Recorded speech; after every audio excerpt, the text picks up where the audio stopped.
Za začetek, kako pomembno je, da Turčija odkrito govori ne le o obnovi odnosov z Izraelom, ampak tudi o morebitni vključitvi Izraela v širši regionalni okvir varnosti in sodelovanja. Ali je to po vašem mnenju nekaj, kar je namenjeno le zbadanju Izraela, ali gre za res? Ja, dober večer. Mislim, da gre za slednje. Mislim, da se zunanji minister Fidan na tej točki iz tega malce norčuje.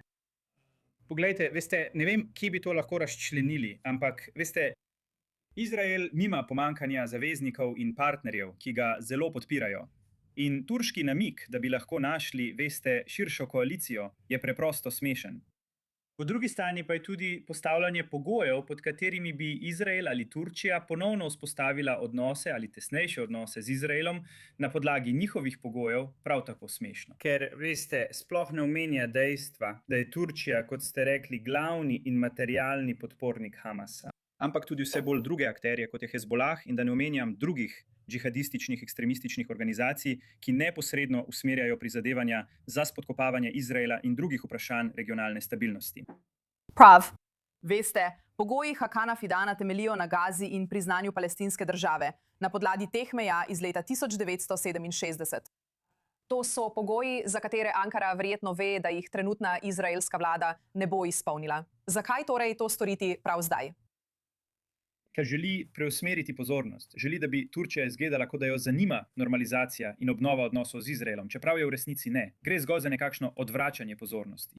Ampak veste, ena stvar, ki bi jo izraelska vlada lahko naredila, je, da bi preprosto rekla, da je govoriti o priznavanju meja in priznavanju držav smešno. Ko ne priznavaš Republike Ciper, ne priznavaš suverenih pomorskih pravic drugih evropskih zaveznikov v regiji, kot je Grčija, in si v zelo agresivnem in samozavestnem položaju. Tako da je to le poskus, da se preusmeri pozornost in v bistvu, kot ste rekli, dregne v Izrael brez pravega razloga, razen da se spremeni tema. Veš, če pogledamo onkraj retorike, mislim, da se veliko Izraelcev sprašuje, ali sploh obstaja kakšna realna možnost, da bi se odnosi med Turčijo in Izraelom v bližnji prihodnosti izboljšali. Ali pa smo preprosto v situaciji, kjer sta državi preveč oddaljeni druga od druge. Veš, Turčija in Izrael sta bila nekoč, lahko bi rekli, v mnogih pogledih prijatelja, kaj ne? Izraelci so zelo pogosto potovali v Turčijo, ki je zelo blizu. To je zdaj očitno postalo stvar preteklosti. Prav, mislim, da je še prezgodaj, da bi lahko rekli, in kot namiguješ, mislim, da se je medtem zgodilo že veliko stvari, ki so resnično zagrenile odnose.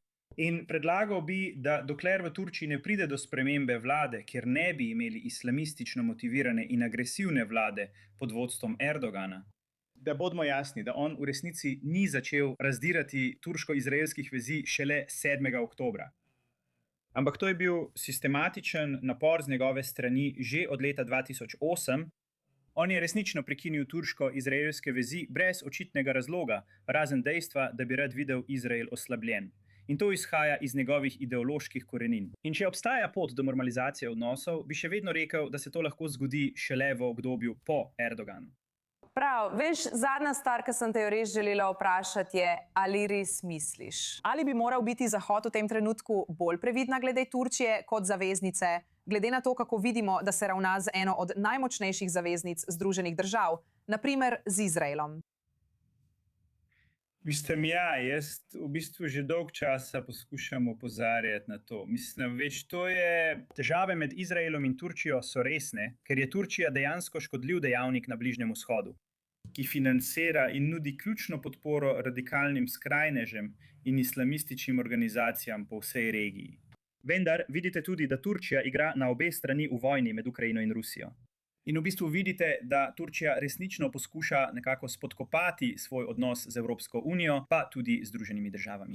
S stalnimi zahtevami po obrambni tehnologiji in obrambni opremi, ker v bistvu želi prekiniti svoje pomembno zavezništvo s tema akterjema, saj želi iti po svoji poti v okviru tega, čemur pravi strateška avtonomija. Torej, mi smo že opozarjali, vendar je zelo težko pritegniti pozornost ljudi, preprosto zato, ker je Turčija na Zahodu dojeta kot ključen varnostni partner.